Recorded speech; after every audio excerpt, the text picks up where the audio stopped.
What's up, guys? I'm Julian. You guys are watching the inaugural episode of the Sharks in the Water podcast. We are some of the members of the Shanghai Sharks. Guys, introduce yourself. Cody, what's up? My name's Cody. Nice to meet you. Jason, what's up? Yo, my name is Jason, and I've won YCS top.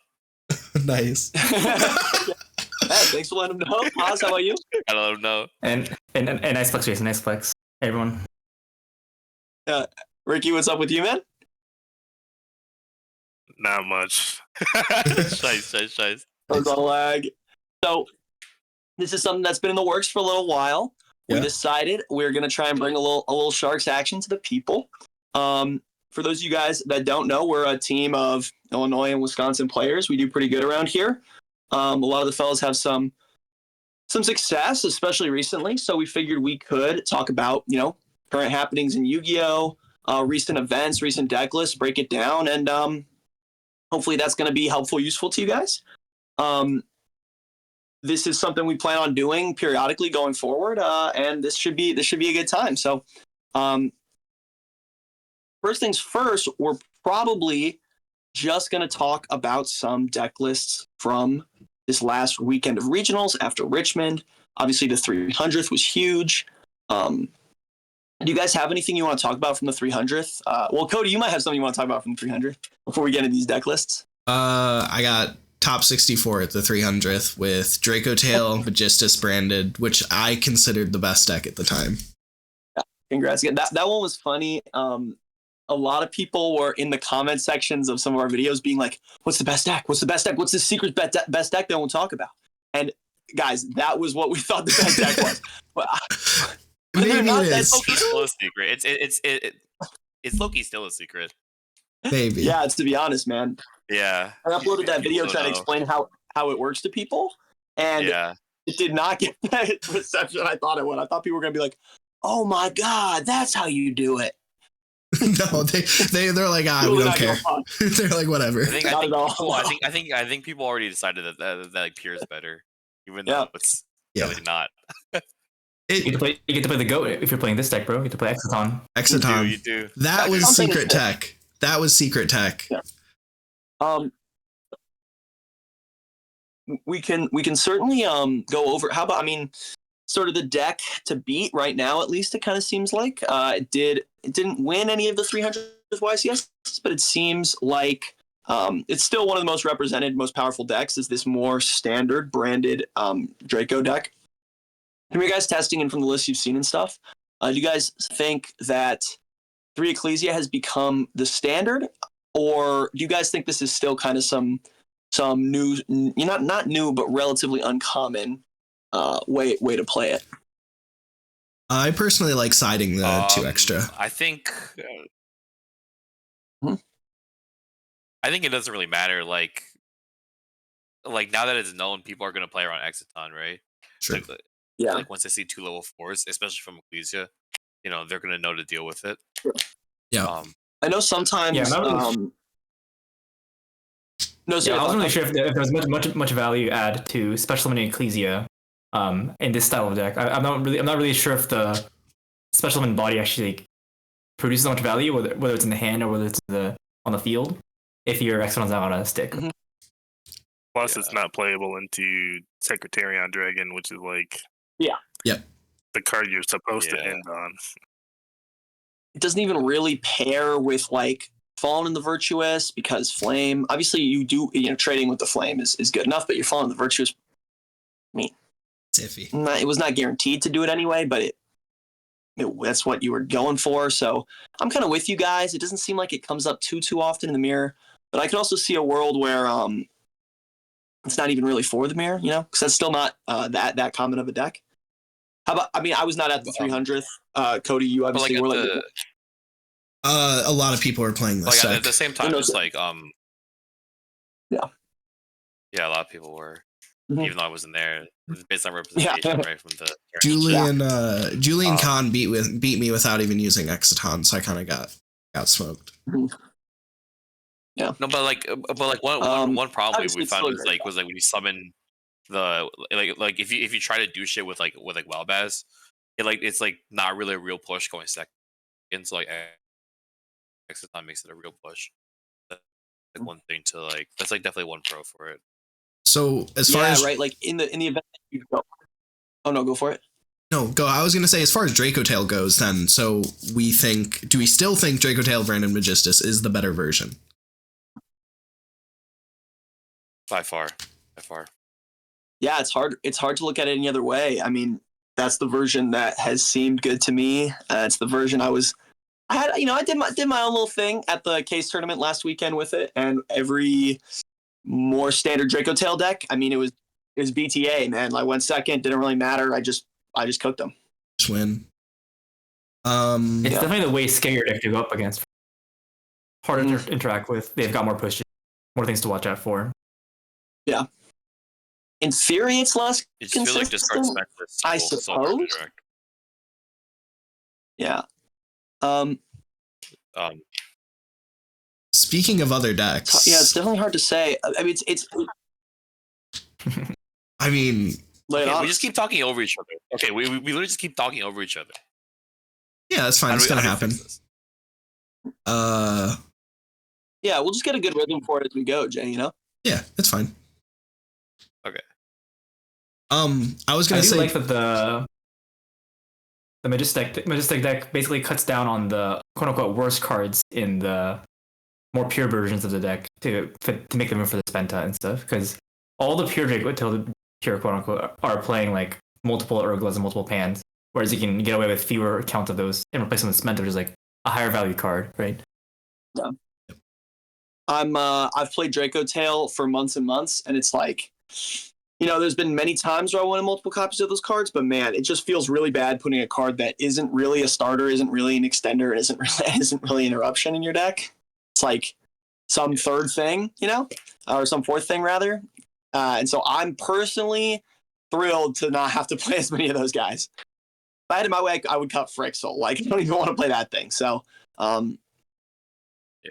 yeah, I'm with you, Kaz. That feels like good cards to cut down on. But also, you do see some people who can just outplay with those just by drawing dragons, man. Not me. I don't know. Not me. Yeah, I definitely can't. But it's definitely because it's like post side with the Magistus build. You can always set out 2 or 3 traps. Most of the time, 3 traps. So it's like, even though they're quote unquote more bricks, you like are playing less traps post side, and the traps, the hand quality is so much higher. Them is like really what causes you to like lose games. Yeah, without them. So even though it seems like they're more bricks, like post side, they're actually. I think that's the biggest pro. And they're monsters too, at the very least. You know what? It's a little reminiscent of a deck we loved, which was the conversion side Fire King deck. Obviously, it's not quite the same thing, because it's not like you're siding out an entire engine, but the way the game plan for your deck does change almost pretty significantly in your post board game. So for people who don't know what I'm talking about, and we have some really old videos on the channel of us showing off this deck. But it's a deck that I don't know if it won or got second at YCS Vegas, the first American YCS where the fire cards were legal. It was a version of Fire King that played a relatively small Fire King engine, but sided them all out going second, with the idea that they were less good than hand traps in the mirror, but that you still wanted them to make your pushes stronger games 1 and 3. And I know it's a deck I topped a regional with at the time. Jason, you topped. Was that your plan at the Indy? You topped with the deck? Yeah, top 10. Do you see some similarities there? Yeah, definitely, because they're both like high engine count, like high power decks.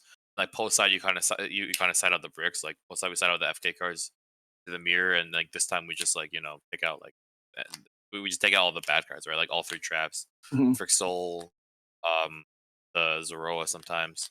Yeah. So at the end of the day, we're just left with like pretty much non-bricks, or like at the worst case, like monster cards. Talking about bricks. Yeah, but then we still have a card like Spenta to search Crowley, which is still a great push, and access to the Ninaruru and here's Zoroa stuff. So the extra Zoroa. So yeah, the deck's been working great for me, but maybe there's something everyone else is seeing that we're not. On the topic of other decks that have been really jumping out to us as quite strong, what's the deck that you've been trying out in the past week or so, Cody? Actually, can I add one more thing to that last conversation before we move on? Please do. Yeah, please do. Sorry, I didn't mean to. Talking about bricks, how do we feel about OG Albaz in any of the versions? Pretty necessary in the pure version. Pretty necessary because the pure version sucks so bad. Like, when you don't draw detail cards, yeah, like when you don't draw detail cards, like what the fuck are you doing?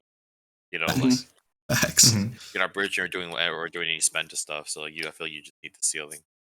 I think that's beautifully put. That's exactly the reason I would play it in a non-Magistus version. And conversely, it's like the deck has struggled by having too many normal summons. Even Spensa is, if you're Spensing for Zeroa, your Spensa doesn't have to represent a normal summon, but by doing that play, I mean, that's your normal summon right there. The deck really can have way too many normal summons sometimes. It's been a frustration with the older versions of Draco Tail too. So I don't want a card that's like only good when I started with Walbaz or something. I'd rather play 3. When I say Walbaz, I mean Fallen in the White Dragon, in case that's not clear. When I start with that card, I don't need Fallen necessarily, and I don't want to have to sacrifice a Fallen in the White Dragon for another way to fuse off. Besides, obviously in the Magistus version, you don't have the extra X space to really make too much use of the Fallen in Albaz. And then I figured next it would be good to talk about just the other decks that top the 300. So like the next most represented deck was like Malice, to be honest, for NA Richmond. Unfortunately. Top 32, yeah. Yeah, Yep, I hate Malice so mad. I hate Malice so much, bro. Greatest deck ever made. Yeah, we've got a Malice aficionado on the pod. Kaz, you top nationals or the NAWCQ with Malice. You were like third after Swiss or something at that event. Yeah, third. Yeah. Yeah, man. First of all, here we go for that. Our friend Duncan, our teammate Duncan, got top 32. You guys might have seen his deck profile on the channel. But yeah, his Danger Malice, let's go. Shout out Mothman. Shout out Mothman. Cody. Go to light.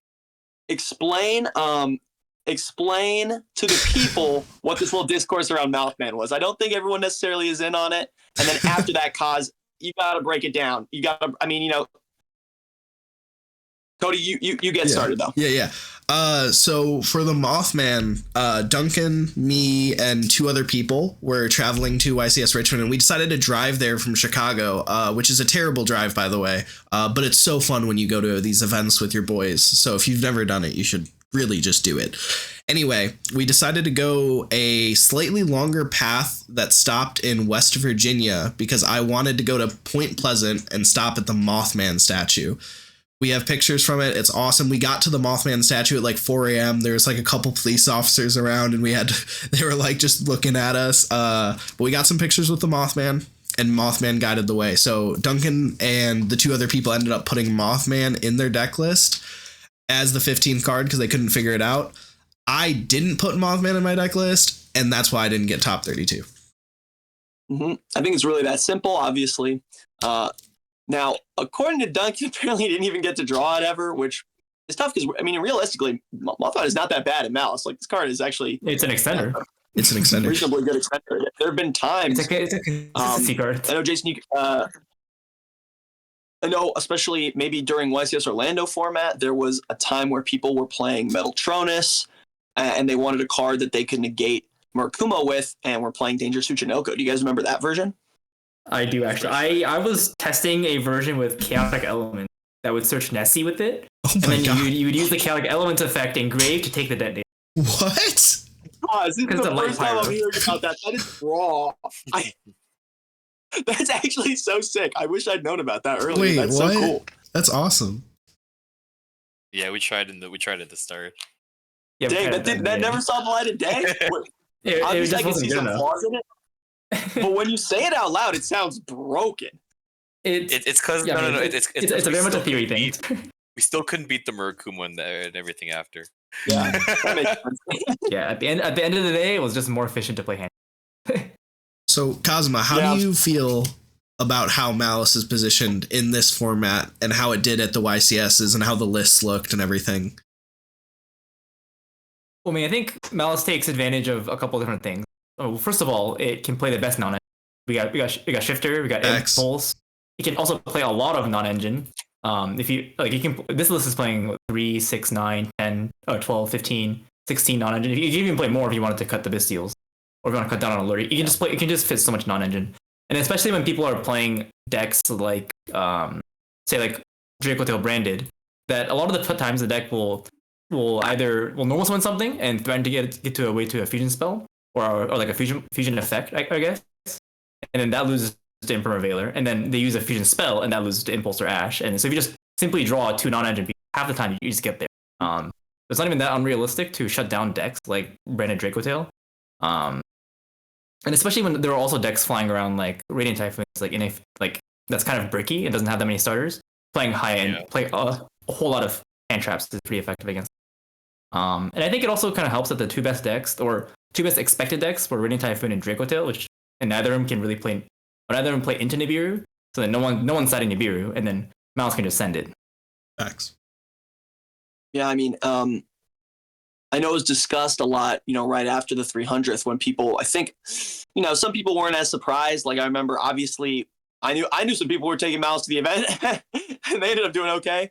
But it's the number of decks, especially Radiant Typhoon and Draco, which they really are just kind of. I mean, it's kind of uncommon that we've had such popular, powerful decks that can fold to 1 or 2 hand traps like that. It feels like we haven't had decks like that in a little while. Does that resonate with you guys? You guys know what I'm talking about?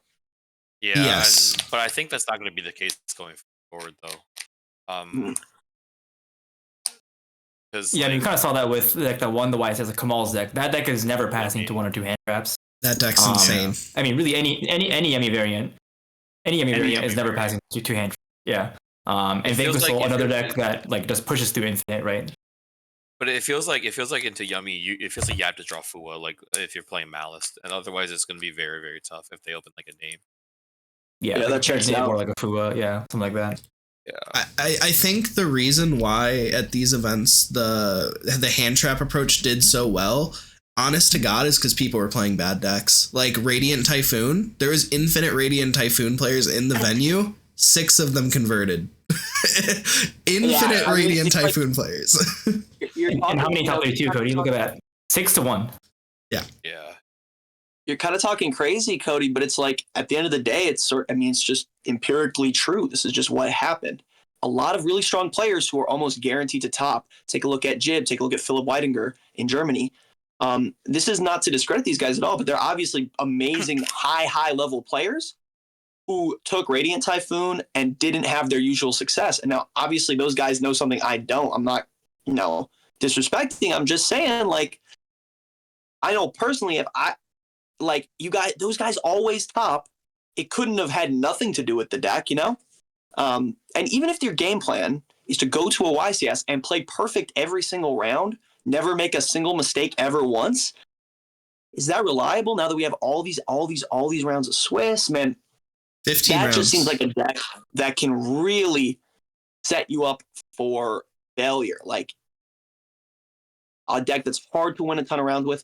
But unfortunately, or maybe fortunately for us non-Radiant Typhoon players, it is a deck that, and again, not to sound judgy, but it's a deck that makes you feel really smart when you win with it. Like, you were the genius who calced out all the plays, turns ahead of time, and can be really satisfying to win with. It is a fun deck. Those cards are fun to use, but I'm not necessarily sure it's actually that good of a choice. Something can change, but we talked about I think I disagree. Like I think the Radiant it dog walks branded detail, bro, and it's not consistent enough though. I don't think branded detail is actually playing that many hand traps to punish it being. Yeah, exactly. Yeah, I agree, but and it's like, if you ever play the matchup, bro, it's literally the freest shit ever. Like, one super probably summon Secretarion if you don't have Panda or Malulu in hand, or FMV on field, it's cooked, and then MSD for the traps, bro, it's literally cooked, Yeah, I mean, I definitely agree that engine to engine, the Rain Typhoon deck gets way better value when pushing into boards for sure. Yeah, but guys, and doesn't also that like detail doesn't actually get real follow up versus like Radiant because like anytime shit gets set, like they always just get missed. Right, they never get to draw cards. Yeah. my worry though, and like we talked about this, if we think the branded Draco deck is about to go down in play, down in popularity, doesn't Radiant get just it becomes automatically a worse call going forward? I mean, I don't disagree necessarily. I think Radiant especially has a really bad matchup into Vanquish Soul. Yeah. Like And- that matchup looks very rough. yeah, that looks Jay, like a bad I know you're I don't know if you're eager to talk about, but I know that's a deck you really love. You've been killing people with it, just doing so well with that deck. And I know you were pretty happy with how well VSK9 did at the 300th. Do you want to talk about that?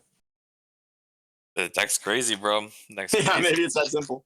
so fake. I haven't played much of the Vanquish versus like Radiant matchup, but like being able to like always chain block MST, right? Because even Mad Love's not that bad because you normal Mad Love, then you and you search like Field Spell and like that may seem like it's ass, but then you like activate Stake, and then Mad Love reveal Dark, and then they have to use another MST for the Stake, and then then you can activate Field Spell. Or just like just chain Mad Love, just waste MST trigger. Yeah, Yep. exactly. That's obviously like so powerful. I know some people have talked about that matchup being tougher than it appears, but man, I don't think Vanquish won both the YCSs on accident. Like I know the way someone in the Sharks chat put it is that a really strong player in the Sharks chat, I think it was Adrian, said it, was that it just does it's every other deck. It feels like what the reason to play it is because it lines up well with this certain matchup, or it has this good interaction, or it can play this non-engine or something. But Vanquish Soul just does the reason to play it is that it does the most with its own cards. Like it's the most proactive deck, and it's the strongest deck for that reason. That seemed to make sense to me personally. But again, I don't know if you guys think the Yummy deck picks up in popularity, does that affect, or like the Kamal deck, for example, does that affect how good of a choice you guys think Vanquish Soul might be? The Kamal deck's scary. Definitely, the Kamal deck's very scary. I don't know. Yummy kind of going with Vanquish. Yeah, sorry, go ahead. Going first, I feel like the Vanquish Soul deck doesn't care about the Yummy deck still. Mm-hmm. But it would only be struggling going second. Yeah. I mean, it always gets dicey when Vanquish runs into a deck with playing a bunch of hand traps, though.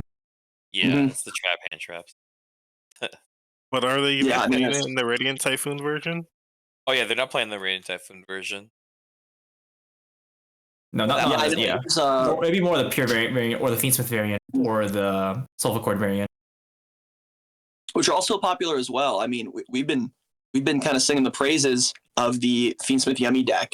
Yes. How strong that deck looks. Is that something you want to talk about, Cody? I know you've been testing that.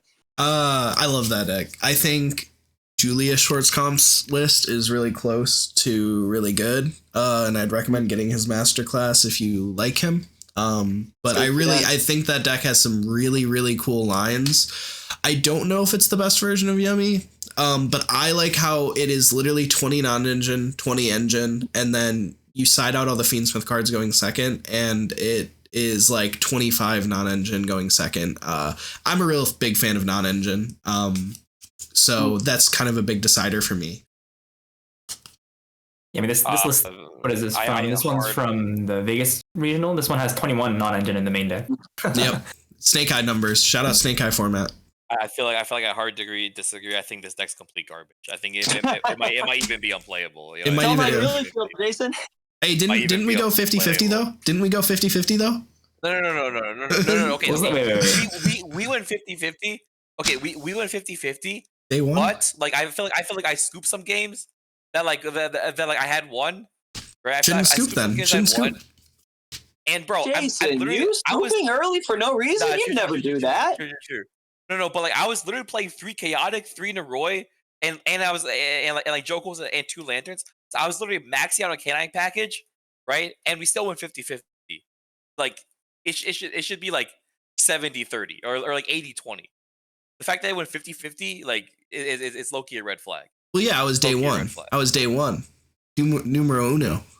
You were it's day. True. I can vouch. Cody was doing some sus combo lines. I can vouch. Yeah, you're day 900 with that VSK9 deck, Jason. We have like 10 videos on the channel of Jason tops another regional with VSK9. I don't know. I just feel like any sub engine that like plays into Izuna is like automatically becomes more favorable. Like I'd rather play against Yummy than like Sofa Yummy or like pure Yummy. Because like this shit is like truly feels like, you know, that's fair. If I nib them, then like the Izuna goes crazy. I suppose as far as Vanquish Soul Canine goes, you can't even really argue with that. I know, for example, the when we were testing out the Radiant Yummy Tri-Brigade deck, which obviously the version we had before the YCS ended up being a little different than Kamal's. But that deck had a crazy choke point at any time where you need to normal your Tri-Brigade Spriggans kit after you start with Fractal, because Izuna just shut that play down, and there's almost but there's not a ton of ways to keep extending, in the absence of Swen or Eldom or something like that. Man, this deck is awesome. Oh, dang. The deck's crazy. But I feel like this build, like, since it only plays like one of the Tri-Brigade stuff instead of like maxing out the way like we had it, is like it makes it like it makes it like a lot better for sure into Izuna, because like a lot of the times like you're gonna like, you know, you're doing that shit last. Right, you're forced to start with it too late. Yeah. Question: is this the new Mitsu Yummy? This is literally Mitsu Yummy. Yeah, we'll see how popular it gets. I know there's lots of different Yummy versions going around, but kind of hard to argue with first place at one of the biggest YCSs. I don't know how. I mean, one of the biggest, whatever. At a huge 2,500 player YCS, like this deck is insane. And we'll say another. Oh no, go for it, Kaz. There was a hidden other Yummy Tri player in the top 6. Wilfredo. Wilfredo, yeah, I think he's the Nats winner, right? Yeah, he was the Nats winner. Yeah, so he's playing a slightly different take on the deck that's playing one Marsh, which I thought was crazy. But he's also playing a bunch of Crusaders and stuff, so it's more of like a Radiant Typhoon deck with a small Yummy as opposed to the other way around. Yeah, Mal, I mean, I knew, so after the ban list came out, a lot of people were a little doom and gloom about the Yummy deck, but I feel like, now it could just be that we play a lot with Adrian, who's like a Yummy believer. But he, there's versions that only had one Mao. So it felt very weird. It was like, I was confident Yummy was still an awesome deck, but I was just of the opinion you would only play one Mao in it. So I get what you're saying, Kaz, where it's like, that seems crazy. But a lot of the versions I tested, and that a lot of the lists I saw from the other people who were working on Yummy were only including the one Marshmallow. Can I shout out? If you would. Can I shout out Wilfredo's side deck? He has a hidden sneaky card. The Silent Graveyard, right? No. Talking about? That one's funny. Yeah. I was talking about the contact seed. There's another cool card. There's another one. Or the Perfect Dancer, right? The dancer that you send off of the Tri-Brigade guys? That's awesome. Yeah, the Bucephalus, Awesome card, bro. That's sauce. Yeah. Well, his side deck's full of goo, bro, to be honest. It really is. Yeah, he was cooking for sure. Yep. Not to sorry to distract, but what about this contact seed? This is another card that we tested a lot, but I feel like, I don't know, I haven't felt too high on this thing. If people are playing Draco Tail Magistus branded, which in theory should be the best deck, but isn't, then it would be broken. That's true. So summon Zoro. You like because they summon Zoro and you just contact see them, and like the standard builds don't play SP. Yeah, so I can't really. You think IWAS? Is that a line? No, there's nothing to out it. There's nothing to out it. Really? The only way to out it is F&V, or like hard draw detail. Yeah, I remember after the Milwaukee Regional, or at the Milwaukee Regional, a bunch of guys played Retelling C, even though Contact C seemed so good in testing, because you guys all agreed that the Magistus deck just wouldn't be that popular. And it's like, people are gonna make fun of us in the comments. I think like we keep saying it's like the best deck, and yet people aren't really topping with it that much, bro. He didn't actually play Context at Milwaukee. He was terrified. He did until he got judge killed. He was winning. Yeah, I played Contact C2. I didn't play against Magistus, but Ethan it's fine. It's fine against regular branded Draco. They can still get locked out from under it, or locked out sometimes. We can also talk about this, right? So, do you guys believe in this card, Silent Graveyard? No. It seems shiest. It could be shiest. It seems interesting into Draco Tail, but that's about it. Isn't it just worse? Gravekeeper's Inscription? That's what I was thinking too. Does the fact that it's a quick play spell matter at all in this deck? Maybe. Because you can mandate discard it, maybe. You can also sign it for going first in a way that's more productive, I guess, because you might want to trigger your Tri-Ring if you go first. True. Maybe it's better going first then, yeah. Yeah, it's more flexible on the side, I guess. And yeah, I mean, I think that's all I can think of. Well, I guess there's also added benefit of you being able to chain this to when your opponent activates effects in the graveyard, as opposed to being more proactive about it. So it doesn't, in that way it doesn't trade for a card, but they can't play around it as easily. Yeah. They also they kind of will trade for a card depending on what they went for.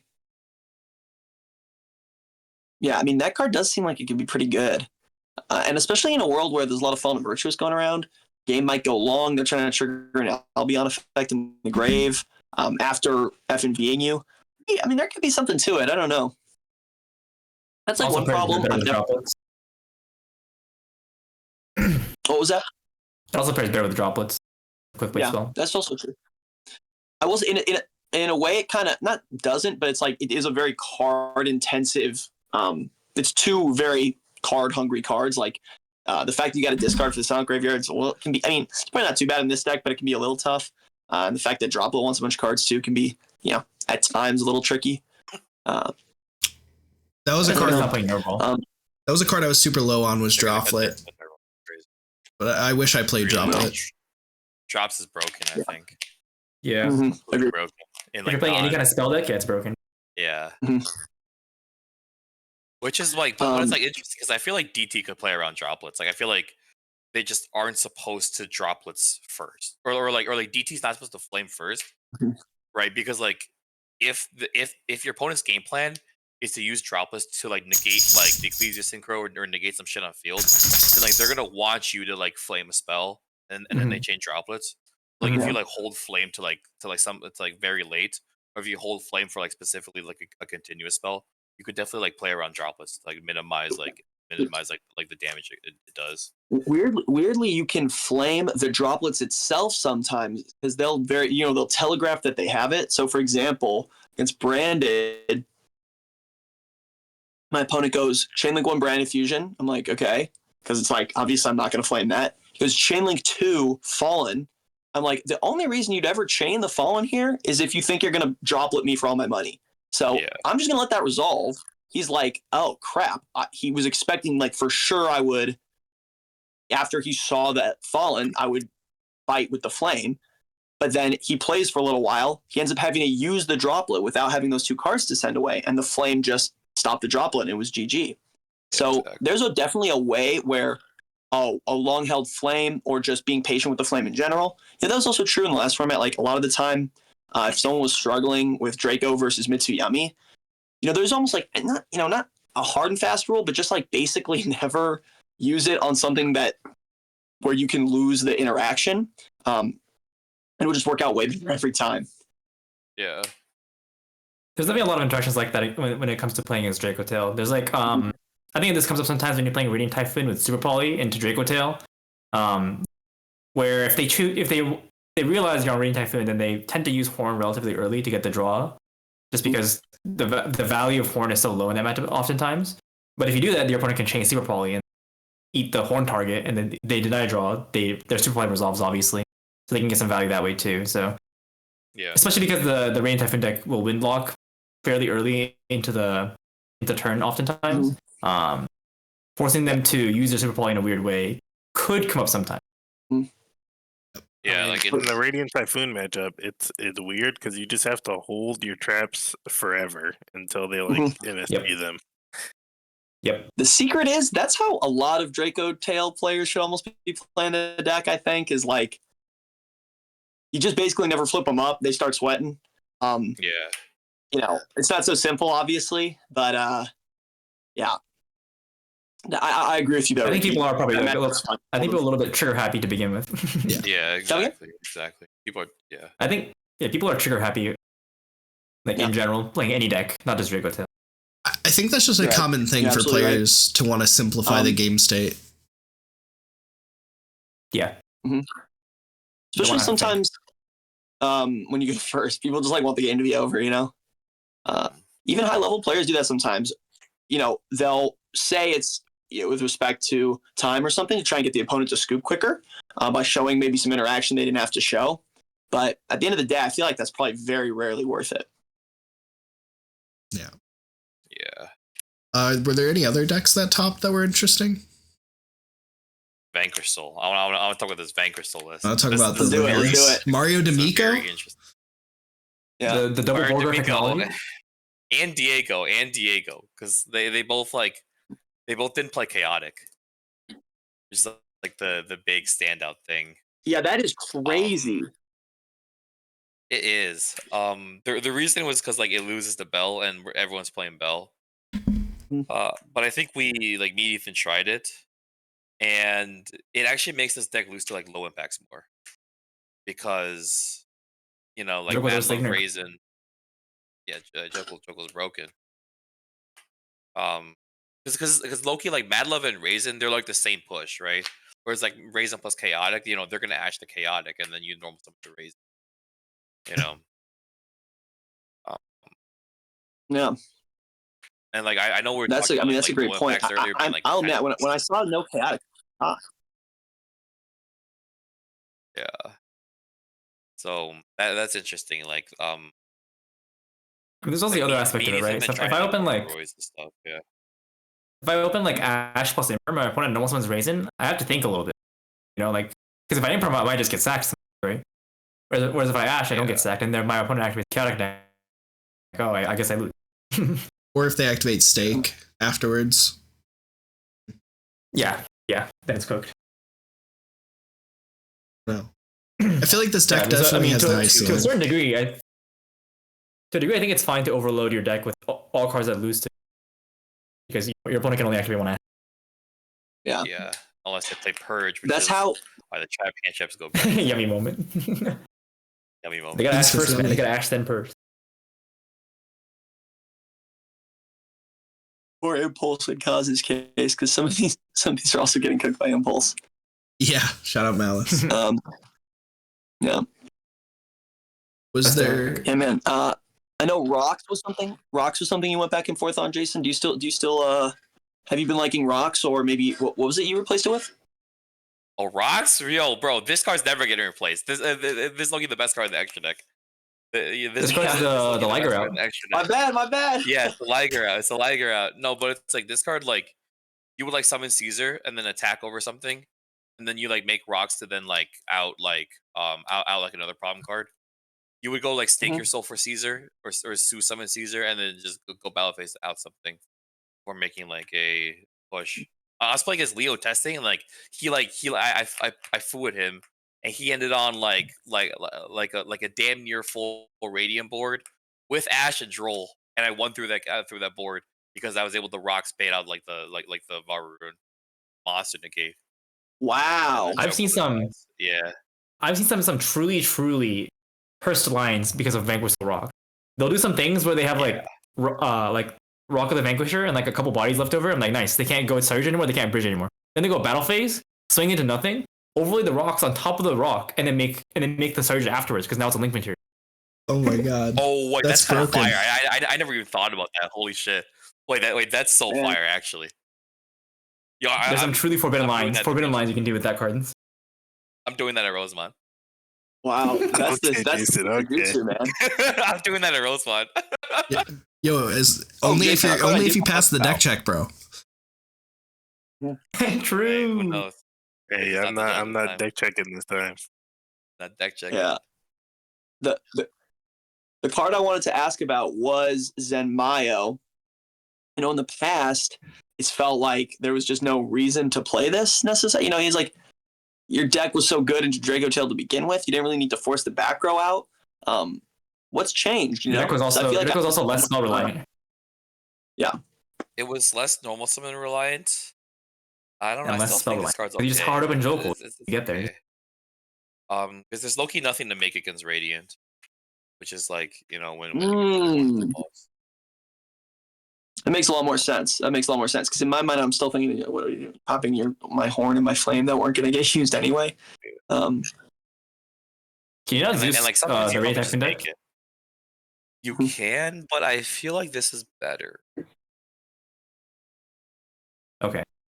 I mean, it's kind of hard to get format for right? Because you could you could Zenmayo first, I think, and then if it gets stopped, then you could Zoot. That's true. Mm-hmm. I'm not sure how real that is. He low-key probably didn't summon it that much. Hard to guess. Yeah, sure. Any thoughts on the 7 Honor Dark? Julian Khan loved He's not even playing C-Nash. He's not playing C-Nash, so he's not even summoning it. No, I bet he is. I mean, Julian Kahan also was super pilled on that card because it just makes it adds infinite kill lines going second. No, but he's not playing C-Nash, so he can't even summon it with the 101 under it. Yeah, he can. He's playing just 2 targets for now. No, he's playing 101. He's not playing C-Nash. You're right. Oh my god, that's crazy. I didn't realize. He's not playing C-Nash. He's not playing C-Nash. Oh, so I get it's it. just there for 2 targets. That's crazy. It's 2 targets, and you can summon it sometimes. I see. You could hard make it in It's crazy because it's got to be on the target. Yeah. 305. How do you feel about Quinn Query, Jason? It's completely broken. Card's completely broken. If you know the lines, you know the lines. You could beat if you use your Ripper early, and then they nib you. You could then Quinn Curry, or you could then Lantern back a level 5 that make Quinn Curry to summon back Holy Suit. So you play around. Or what usually happens is you make Jiaolong and Su into Ripper, and then you summon Jokel, and they might not nib there, and if they don't nib there, you search a Lantern, and then you make SP. So when you get then when you get nibbed, you could SP tag out, and then Lantern summon Quinn Curry to bring back the Holy Suit. Facts. Then you're just chilling. I'm sure our VS listeners will take notes. Take notes. And dude, they gotta take infinite thing. They gotta reach out. No quick play, guys. No quick play. No quick play gang. No quick play. Ooh, quick play is broken. But it makes sense though because it loses to MST, and he's not playing K9 cards like that. If he's maxing out Chaotic, you have to play quick play. How do you feel about quick play? Which quick play? Yeah, which quick play? Ethan says release restraint's broken. I'm still not convinced. Release restraint's interesting though. There's some cool stuff you could do with it. If you hard draw it, and you play Quinn Curry, you could do Quinn Curry summon target Holy Sue, right? And then since the Holy Sue would be the 5th summon, you then go chain force release target Quinn Curry to summon Ripper, and then you get that on the 5th summon, and then you could go Ripper to reset the release restraint that you just used. Okay. It does seem good, man. Or you could do attack and then attack and then make werewolf and then attack again. Yeah, that seems like you said, just infinite ways to kill. It does that have the same, and it doesn't have the same restriction as only being in the main phase, right? Yeah, and you can use any XYZ for it, which is also huge. Yeah. So that fixes the problem with playing against MST. Yeah. Yeah. I know MST, even just in the smaller Radiant package version that we tested, MST on the quick play spell in the draw phase was sometimes enough to make it so you could break their board, when otherwise you just would never be able to. Yeah. I look at having both trap and quick play because it's you don't want them to MST. You don't want to only have one and have them MST that one. I'd rather trap and quick play than they have to pick they're poison.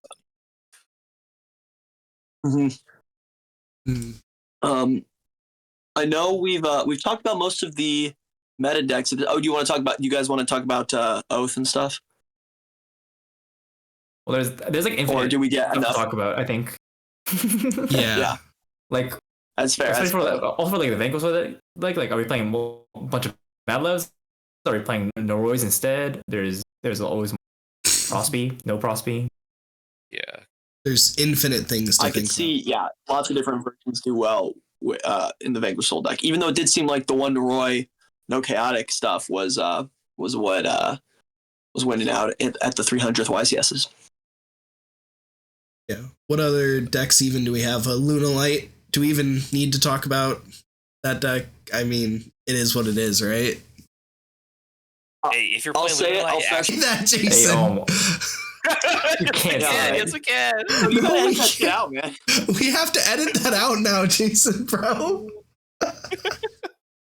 Oh my god. Hey, if you play Lunalight, bro, I hope you stay home. I hope you stay home. Stay safe, bro. Stay safe. Then we're chilling. Then we're chilling. Stay safe if you're playing Lunalight, no cap.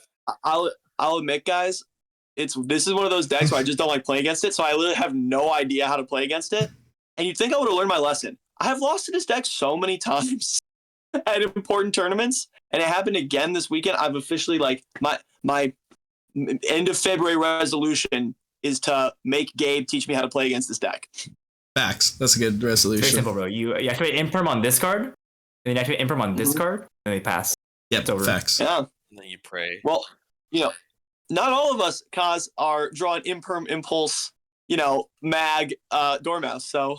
Or Chessie draw Ash Impulse. Impulse is weird, because you have to Impulse super early. Like, you can't actually Impulse, like, a Fusion spell, because they're always going to, like, help a Fusion with Silverhound to protect it. So, like, when I played Malice, I would just always end up Imperming, like, or Impulsing, like, the Silverhound. If, like, if I didn't have any other ways to, like, pair it. I mean, honestly, I think the flexibility of Impulse is broken in general. I think Impulsing on Silverhound is good enough value, to be honest. But yeah. Yeah, it really is. It really is. Thoughts on this card, guys? Tanky? Cards actually ass. Why is he playing 3? Anyone know? Because it can search almost anything. Fractal. Should be Fractal. Because no one's playing Droll in the main. That's what Cosmo wants. Yeah.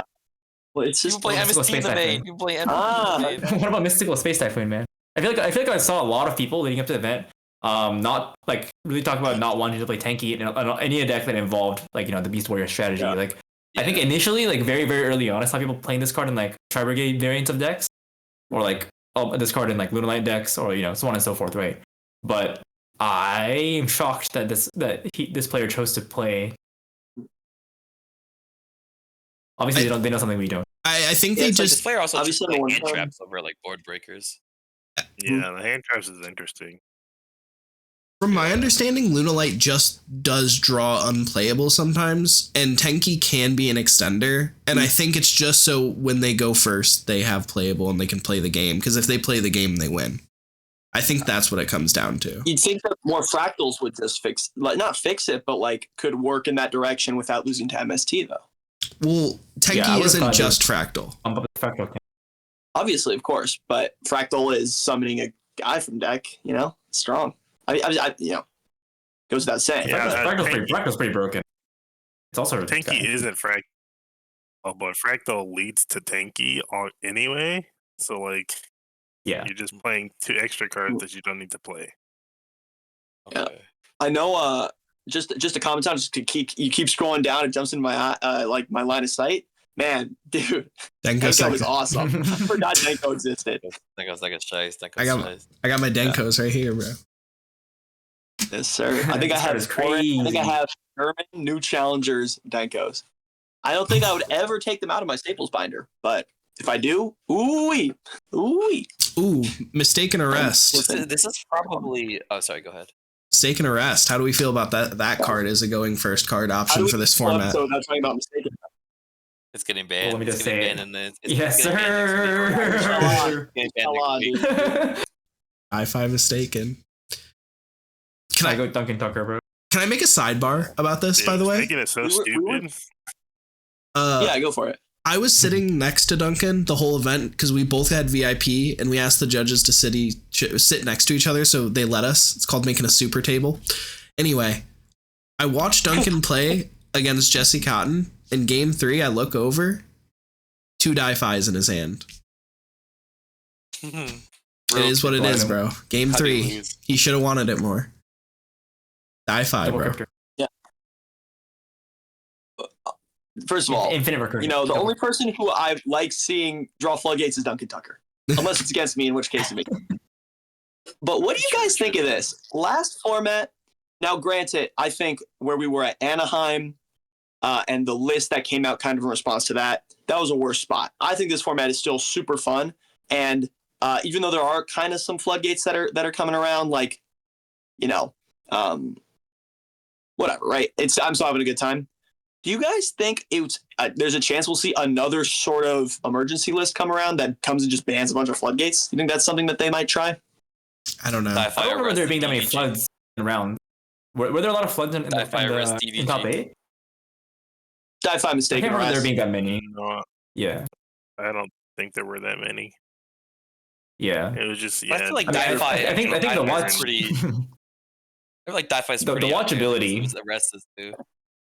The watchability of the event at the later rounds of some of the previous YCSs were much worse than what happened here. So I'm not inclined to believe it'll happen, but it is interesting for sure. That's interesting because I this was not what I was going for with the question, but I think you make a great point. Do you guys think that a coverage problem can lead to a ban list like that, where they've decided that there was a big moment that had everyone up in arms in social media? Yes. And you guys think that's what? I thought it was truly cooked. There was that one moment on stream during Snake Eye format, I think, where Pac and his opponent took turns Sanctifier locking each other out of the game, and Sanctifier still didn't get banned. So that was cooked. But I think it was because it was funny to watch. No. Yeah, I suppose it was funny to watch. Yeah, that was. I remember people chanting "ban ERAD" at Nats 2023, and ERAD's still legal. Like, I'm not. There it is. There it is right there that has that on our screen. There it is. Power. There it is. Yeah. Maybe it's a different time we're living in. I don't know. Either way, if they were to do that, my only advice for the format, I'm having so much fun until something super broken comes along, which, let's admit it's Yugioh, it's a possibility. But please ban Shifter. Sorry, Kaz. Please ban Die-Fi. Sorry, Kaz. Please ban Mistaken Arrest. And while we're at it, honestly, Dormouse and White Rabbit and Underground. DDG. The only reason DDG is not played is because of Die-Fi. Yeah. That is true. But, if Genesis is anything to go off of, Die-Fi is not a floodgate. That card's never get banned. Yeah. I will say, talking about future format, does this new set impact any of these results we're looking at now? Is there any new decks we should be worried about? New cards to look at? Anything crazy to think about? For Maze of Muertos? I know For Maze of Muertos. Trying infinite, Dark Magician stuff. Like the Dark Magician stuff to make Dragoon and Sylvia. I know there's it's not just Triff going around with it. There's like a Yummy Dark Magician, and it's not really Dark Magician, but Yummy with Gaze of Timaeus with D-Mod going around. That deck does seem quite good. It was good in testing. We tested it out a little bit today. I'm not much of a believer in the variants that use D-Mod to put a Dragoon on the. I think I'm a much more bigger believer when it's used to bridge into other. But I feel like it for could example, both because it's like like the Dragoon shit plays well under Fua. You just search that shit, set it, then do it on the bonus. True. I just saw a combo where Snake Eye Ash bridge into Elf Note. I thought that was really funny. That's awesome. That's nice. Doesn't Yummy bridge into Elf Note now too with the D-Mod set again? It should, yeah. No, wait. The Snake Eye line that I was looking at uses Princess to revive Lucina. I don't know if Yummy can do that too. I thought it could, but I think it's why would you bridge into an Elf Note engine? That seems like the question, I think it's I think it's Diabellstar gets to both, but you don't go from one to the other. Oh, okay. Yeah, shout out Diabellstar. If you guys still have your Diabellstars from Snake Eye format, you're up. I have my OG German secrets, and that's a card I never plan on getting rid of. Like that's just in my personal collection. But I checked the price the other day, and they were honestly pretty expensive. I got 3 ultis. Damn. Ooh, okay, cuz I see you. Got the But they're the fastest $5 ultis of all time. I got ultra rares. $5 ultis. Now, it's interesting. It's interesting because that card doesn't go in the Malice deck, so I don't really know why you even bothered to get it. Well, see. Oh, Once okay, upon a well, time, I was, very, very early onto Crossword Breakers before the OSS ban was there. I was thinking about a Snake Eye Mouse because they're fires and darks. Fair enough. Oh my Just throw a Holy Sue in there at that point, bro. True. Too bad OSS got banned. Too bad. Yeah. That's the other card out of Maze. Just so that before we get too far off topic, is Illusion Gate. That card seems insane. I do like Illusion Gate. Yeah. I do like Ricky. For the listeners, not just because I don't know how it works, but for the listeners. So it says you can only apply this effect once per duel. If its activation is negated, surely you can play another one. Yeah. If it's negated in any way, you can play another one as long as. Okay, cool. So if you impulse it, gotcha. Yeah. Okay. Well, now obviously that was for the listeners, not because I didn't know, but that card also seems really, really strong. I know not every deck can afford to play breaker type effects, especially because we just talked about how awesome hand traps have been, and how impressive they were for people at Richmond. Is there any particular deck you guys are looking at to play Illusion Gate in? So I think it's really funny if you play that card against Yummy. Now they only have 1 snap. You can activate Illusion Gate. It doesn't matter what they do with their quick play spell. You just nuke the board and then take their snatch. Yep. Yeah. Well, they're going to discard a card and negate it with their Dragoon. That's the thing. Oh yeah, true. True. Yeah. Or they could wave High King Caesar. You can Caesar working on Illusion Gate, by the way. You can Caesar Illusion Gate. Never mind. Maybe this card isn't so good against Yummy. Yeah, it's a little tough. It's a sick card, but it's sort of tough. Is a dark hole that can be hand trapped? Like I don't know, man. It sounds suspicious. Yeah, the fact that it loses the bell is really fun. Yeah. God, is there any other decks that we missed? You had some other deck lists up, right, Cosmo? What were they? I saw you pick out some. Pure Canine deck. Ooh, pure. Oh, with Disablaster. The goat. Shout out Disablaster. This card's in from the new age. Yeah, and of course, we after we just talked about how many copies of like Noroi and Chaotic to play. This deck plays 3 and 3. So, and Three Lantern. What? Obviously, like, man, a pure canine deck. So first of all, congrats to this guy. This is a really unique deck. Do you guys think that the new canine monster is what makes this possible? Because obviously, pure canine wasn't like nowhere to be found in previous formats, but I don't know that I've seen it around since at least YCS Anaheim. Anaheim. The Ripper M. I don't think this card works in K9 because it's like it destroys every card, right, including your shit, including itself. So the problem you end up with is like this deck that doesn't have that doesn't have any follow up, and is now blowing up its own board. Yeah, you know what I'm saying. That's like one thing I didn't like. In Vanquish Soul, it's fine because you could use the trap to protect your monsters from being destroyed, and in Fur Hire it's fine because then Keel summons from hand and then Rex summons from grave, right? Mm-hmm. But in like Crystron, and you already drew 15 cards anyway, so yeah, and you drew 15 cards anyway. So, but like Crystron and like Pure, I don't know how I feel about the new one. Like how he's River Stormer just searching Regulus for an Omni off of a 5. That's not bad though. That's really not bad, I mean, there was a machine also, so I mean, Regulus is live quite often. Yeah. What about this? What about this? The spell card Soul Exchange in the side. Wait, what? What? Oh my god, that's spicy. Hey, yo! That's Jason's favorite card, bro. Wait, hold up. This might be shice. Yeah, right. You were like, I don't know until I can tribute your guys with my Noroi. That might actually be broken. This card might actually be broken. That seems good. Wait, so I'm broken testing he this only shit wanted out. 2 of it. I'm testing this shit out. Holy Yeah. fuck. But can you imagine if you Uh, activate this card and then your opponent tribute summons like, I don't know, like a pan over your guy? No, it Like an can't, Urgula? it can't be attributed. It can't be attributed. Ooh. Oh yeah. Yeah. So like they can't like, you know, They'll attribute something else, which is probably nothing. What did this top? I think it was I Vegas. think it was the biggest. Oh, it's Providence. It's Providence. Providence.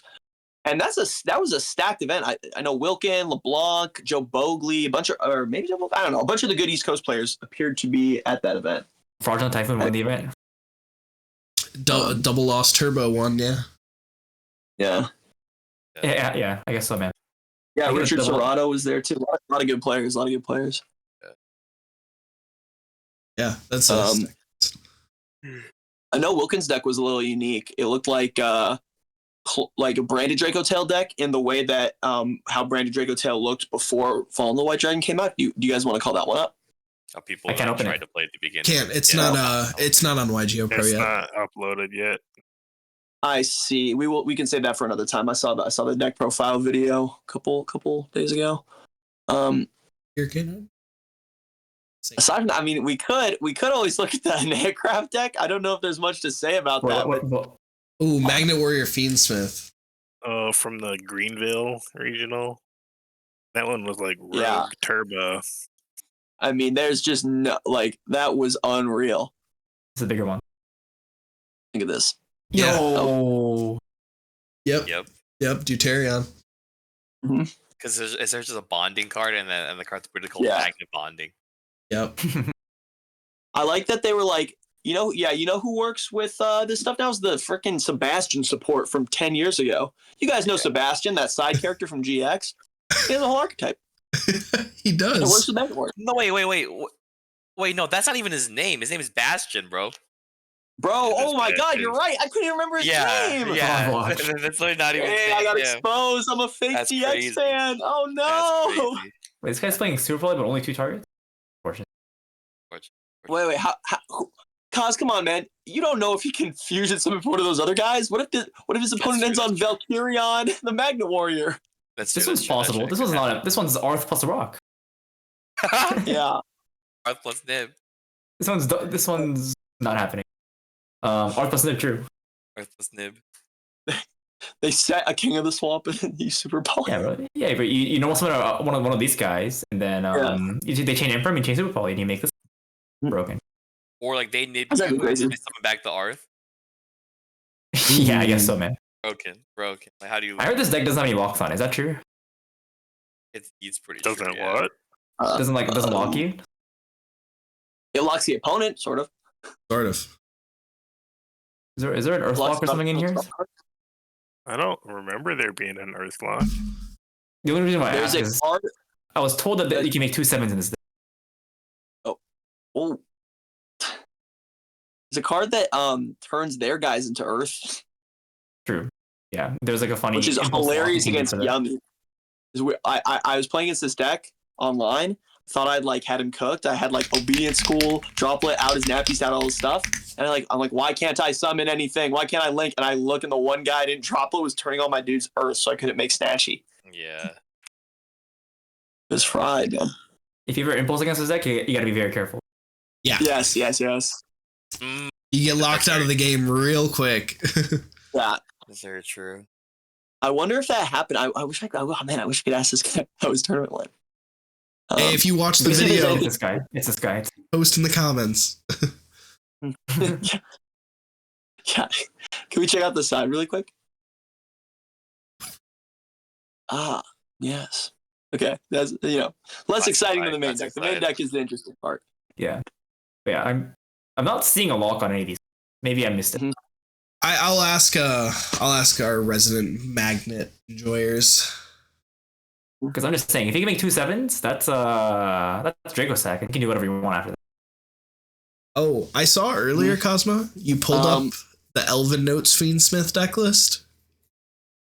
I think. I did. I was looking. You were looking at it. I actually wanted to tell you, I played this guy in Swiss, and it was very funny because game 1 and 2, I won game 1, just set up full on board. Game 2, he only played Fiendsmith cards and had Psalms, and he beat me, right? I'm siding for game 3. I look him dead in the eyes and I say, "You've never summoned in the center column." And he just like had like a very funny smirk, and I was like, he was like, he knew he got caught, bro. I was like, "You haven't summoned every single Fiendsmith cards."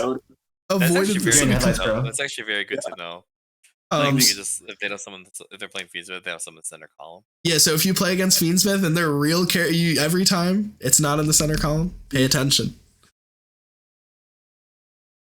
It's all fun and games until you go against Yummy Fiendsmith and they're like, "Oh, you never know." True, facts. That was a bridge.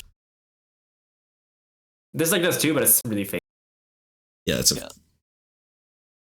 This deck is interesting. I wonder. I know, Kaz. I know you were paying a little more attention to this stuff. Obviously, it's not real. I mean, it's been topped. It topped. I think it topped each one of the 300s YCS, or if not each one, it topped a good amount. Just one. But we were talking about how the Blazing Dominion support is pretty important for this. It's very important. It makes the deck playable. Yeah.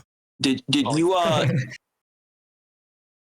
Did you experiment with the Elf Note cards in your Malice deck at all? I know that was something that's been floating around.